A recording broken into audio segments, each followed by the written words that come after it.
आज मैं आपसे बात करने वाला हूं कुछ ऐसी मेडिसिन के बारे में जो सबसे ज़्यादा यूज़ होती हैं। ये वो ड्रग हैं जो ओवर द काउंटर ड्रग की लिस्ट में आती हैं। यानी ऐसी दवाइयां हैं जिनके लेने के लिए आपको डॉक्टर के प्रिस्क्रिप्शन की आवश्यकता नहीं होती है। और यही कारण है कि ये दवाइयां हमारे यहाँ सबसे ज़्यादा मिसयूज़ होती हैं। जी हाँ, यानी इन दवाइयों को लोगों ने अपनी डेली रूटीन का हिस्सा बना लिया है। दवाइयों को लोग खाने पीने की तरह खाते हैं।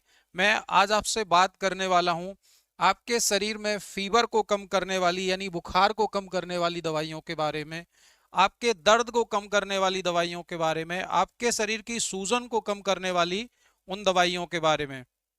आज मैं आपसे बात करूंगा नॉन ओपियोइड एनाल्जेसिक के बारे में। यानी ये वो ड्रग हैं जो घर घर में इजीली अवेलेबल हैं, ओवर द काउंटर ड्रग हैं, लोग इनको बहुत ज़्यादा यूज़ करते हैं। थोड़ा सा भी कहीं दर्द होता है, फीवर होता है, तो लोग इसे यूज़ करना शुरू कर देते हैं। मैं आपको आज बताऊंगा कि ये ड्रग आपके लिए जितनी ज़्यादा अच्छी हैं, जितनी ज़्यादा आपको राहत पहुंचाती हैं, उससे कई गुना ये ज़्यादा खतरनाक हैं। कई बार इन दवाइयों का प्रयोग आपके लिए कुछ घातक बीमारियों का कारण हो सकता है और कई बार ये दवाइयां जानलेवा भी साबित हो सकती हैं। आज मैं आपसे बात करने वाला हूं उस क्लास ऑफ ड्रग के बारे में जिसे आप non steroidal anti inflammatory drug कहते हैं। ये वो दवाइयां हैं जो आप देख सकते हैं कि नॉन स्टेरॉयडल नेचर की हैं, यानी इनके अंदर स्टेरॉयड नहीं होते हैं। अगर बात करें इन ड्रग के मैकेनिज्म ऑफ एक्शन के बारे में, ये आपके शरीर में कैसे काम करती हैं, तो मैं आपको बेसिक बताना चाहूंगा कि ये जो दवाइयां हैं ये आपके सेंट्रल नर्वस सिस्टम और पेरिफेरल नर्वस सिस्टम को इनहिबिट करती हैं। यानी वहां पर इसका जो एक्शन है, यानी आपका जो ब्रेन का जो पार्ट है, यानी आपको जो सेंसेशन मिलता है जिससे, यानी फीवर का सेंसेशन हो, पेन का सेंसेशन हो, स्वेलिंग का सेंसेशन हो, तो उन सारी चीजों को ये रिड्यूस करती हैं और इस तरीके से ये आपको दर्द की जो फीलिंग है, फीवर की जो फीलिंग है, उसको कम करती हैं। ये दवाइयां आपके शरीर में एक एंजाइम प्रोड्यूस होता है जिसे हम बोलते हैं साइक्लो ऑक्सीजनेज, या जिसी को कॉक्स बोला जाता है, उसकी सिंथेसिस को कम करती हैं। या आप ऐसे समझिए कि जो कॉक्स एंजाइम है इसकी हेल्प से एक बॉडी के अंदर एक केमिकल बनता है जिसे हम प्रोस्टाग्लैंडिन कहते हैं। बहुत ज़्यादा डिटेल में न जाते हुए मैं आपको बताना चाहूँगा कि जो प्रोस्टाग्लैंडिन है, नॉर्मली ये हमारे शरीर के लिए वैसे ज़रूरत होती है, यानी हेल्दी बॉडी में भी इसकी आवश्यकता होती है। लेकिन जब ये प्रोस्टाग्लैंडिन अधिक मात्रा में बनने लगता है तो दर्द का, सूजन का, फीवर का मुख्य कारण यही है। तो ये जो दवाइयां हैं ये प्रोस्टाग्लैंडिन की सिंथेसिस को रोकती हैं। इस तरीके से शरीर में आपके ये काम करती हैं। अगर मैं बात करूं इनके यूजेस के बारे में, तो ये जो दवाइयां हैं ये आपके शरीर में गुड एनाल्जेसिक यानी अच्छे दर्द निवारक की तरह काम करती हैं। एंटीपायरेटिक हैं, यानी आपके शरीर में फीवर को कम करती हैं। एंटी इन्फ्लामेटरी हैं, सूजन को कम करती हैं। तो इस तरीके से ये आपके शरीर में दर्द को कम करना, फीवर को कम करना, सूजन को कम करना, इस नज़र से जब आप देखते हैं तो आपको पता चलता है कि ये सुपर ड्रग की तरह नजर आती हैं। दर्द बुखार सब में यूज होती हैं। लेकिन अगर इनकी पोटेंसी की बात करें तो जो नार्कोटिक ड्रग्स होती हैं उनसे इनकी पोटेंसी कम होती है, यानी उनसे इनका जो पेन को रिड्यूस करने का सेंसेशन होता है वो थोड़ा कम होता है। अगर बात करें इन ड्रग के फायदे क्या हैं, यानी यानी नारकोटिक ड्रग हैं उनके ऊपर ये किस तरीके से फायदेमंद है, तो जब इन दवाइयों को कोई लेता है व्यक्ति तो ये उसमें लेजीनेस क्रिएट नहीं करती हैं, नींद नहीं लाती हैं और इनकी आदत भी नहीं पड़ती है। तो इसीलिए लोग इसे जनरली यूज करते हैं। अब मैं आपको बताना चाहूंगा कि ये जो ड्रग है ये कहाँ कहाँ यूज हो सकती हैं।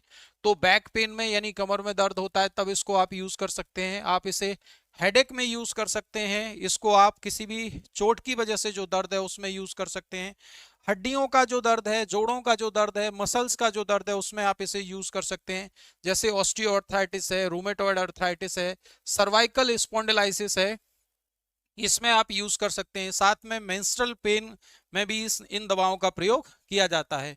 अब मैं आपको बात करना चाहूंगा कि जैसा मैंने इसमें शो किया है कि इन दवाइयों का प्रयोग आपको अत्यधिक नहीं करना है, खाने पीने की तरह इन्हें कंज्यूम नहीं करना है, क्योंकि इन दवाओं के अपने आप में कुछ साइड इफेक्ट हैं, वो मैं आपको बताना चाहूंगा। अब बात कर लेते हैं कि इसी लिस्ट की कुछ कॉमन ड्रग के बारे में। मैं बात करूंगा आपसे आइबुप्रोफेन के बारे में। आइबुप्रोफेन जो ड्रग है वो इसी क्लास को बिलोंग करती है, यानी ये नॉन ओपियोइड एनाल्जेसिक के क्लास को बिलोंग करती है। अगर इसकी मैकेनिज्म ऑफ एक्शन देखें तो मैकेनिज्म ऑफ एक्शन इसकी क्या है, ये आपके प्रोस्टाग्लैंडिन के सिंथेसिस को इनहिबिट करती है और साइक्लोऑक्सीजनेज जो एंजाइम है जो प्रोस्टाग्लैंडिन के बनने के लिए रिस्पॉन्सिबल है उसको इनहिबिट करती है। अगर बात करें इसके यूजेस के बारे में तो स्केलेटल मसल्स के पेन में, यानी हड्डियों में जोड़ों में जो दर्द होता है उसमें यूज कर सकते हैं। इंजरी की वजह से जो पेन है उसमें यूज कर सकते हैं। ऑस्टियोआर्थराइटिस है, रोमेटॉइड आर्थराइटिस है, जॉइंट का जो दर्द है आपका उसमें यूज कर सकते हैं। सर्वाइकल का जो पेन है उसमें यूज कर सकते हैं। पेल्विक इन्फ्लेमेटरी डिजीज में आप इसे यूज कर सकते हैं। स्टमक पेन में इसे यूज कर सकते हैं। तो ये आपके आइबुप्रोफेन के कुछ यूजेस हैं। अब मैं आपको बात बताना चाहूंगा कि ये अवेलेबल किस फॉर्म में है। तो मार्केट में ये आपकी टैबलेट फॉर्म में अवेलेबल है, ये आपको कैप्सूल फॉर्म में अवेलेबल है, ये सिरप की फॉर्म में भी अवेलेबल है। अगर बात करें इसकी डोजेस के बारे में तो इसकी जो डोज है ये 400 mg से लेकर के 800 mg TDS में से आप डिवाइड कर सकते हैं, या आप ऐसे समझ सकते हैं कि 3 से 6 mg पर केजी बॉडी वेट इसे आप कैलकुलेट कर सकते हैं। अब मैं आपको बताना चाहूंगा कि मार्केट में ये आइबोजेसिक 400 के नाम से अवेलेबल है और ये सिप्ला कंपनी के द्वारा तैयार की जाती है। आइबोजेसिक में आप देख सकते हैं इसमें जो मेन सॉल्ट है वो है आपका आइबुप्रोफेन, जिसकी हम बात कर रहे हैं। अब बात करना चाहेंगे कि इन ड्रग के कुछ साइड इफेक्ट क्या हैं, यानी ये ड्रग किस तरीके से आपके शरीर के लिए हार्मफुल हो सकती हैं। तो मैं आपको बताना चाहूंगा जैसे nausea, vomiting, jaundice, kidney disorder, burning sensation in chest, है ना, ब्लड इन स्टूल, यानी आपके ब्लड में जो स्टूल में ब्लड आना, और या आप ब्लड विजन होना, डिफिकल्टी इन ब्रीदिंग, ये सारे इसके साइड इफेक्ट हैं।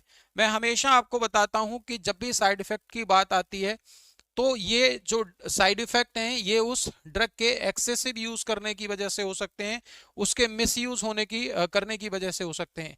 अब आपको यहाँ सावधान होने की जरूरत ये है, जैसा आप देख पा रहे हैं कि किडनी डिसऑर्डर में नोजिया, वोमिटिंग, जॉन्डिस, तो इस तरीके का मान लो लिवर या किडनी का कोई भी पेशेंट है तो उसमें ये ड्रग आपको प्रिकॉशन के साथ यूज करनी होती है, सावधानी के साथ यूज करनी होती है। मैं आपको बताना चाहूंगा कि ये जो ड्रग है, यानी आपकी NSAID की ड्रग है जो आइबुप्रोफेन है, ये हमारे ब्लड के अंदर जो आपकी प्लेटलेट है उनके नंबर को रिड्यूस करती है।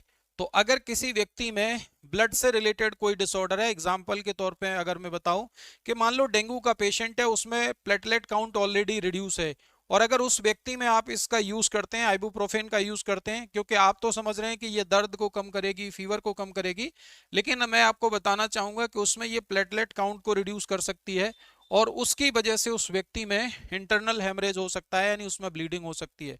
तो इसीलिए जो भी ब्लड से रिलेटेड प्रॉब्लम है, यानी ब्लड से रिलेटेड कोई डिसऑर्डर है, तो उसमें आपको इस ड्रग का यूज नहीं करना है। अगर प्रिकॉशन और कुछ कॉन्ट्राइंडिकेशन के बारे में बात करें तो ये जो ड्रग्स हैं इनको जो ब्रीदिंग डिसऑर्डर के पेशेंट हैं, अस्थमा के पेशेंट हैं, उनमें इन मेडिसिन का यूज आपको नहीं करना चाहिए, या जो है प्रिकॉशन के साथ करना चाहिए। या लिवर का कोई भी पेशेंट है, किडनी का कोई पेशेंट है, हार्ट डिजीज का कोई पेशेंट है, एंटीकोगुलेंट ड्रग कोई ले रहा है, तो उसमें इन ड्रग का यूज प्रिकॉशन के साथ करना है, समझदारी के साथ करना है।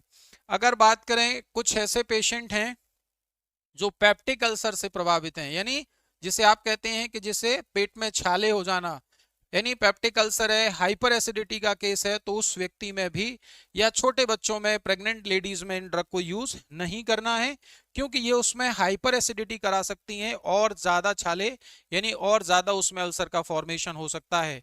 तो इस तरीके से इन ड्रग का जब भी आप यूज करें तो सावधानी से करें, समझदारी के साथ यूज करें। Thank you all of you.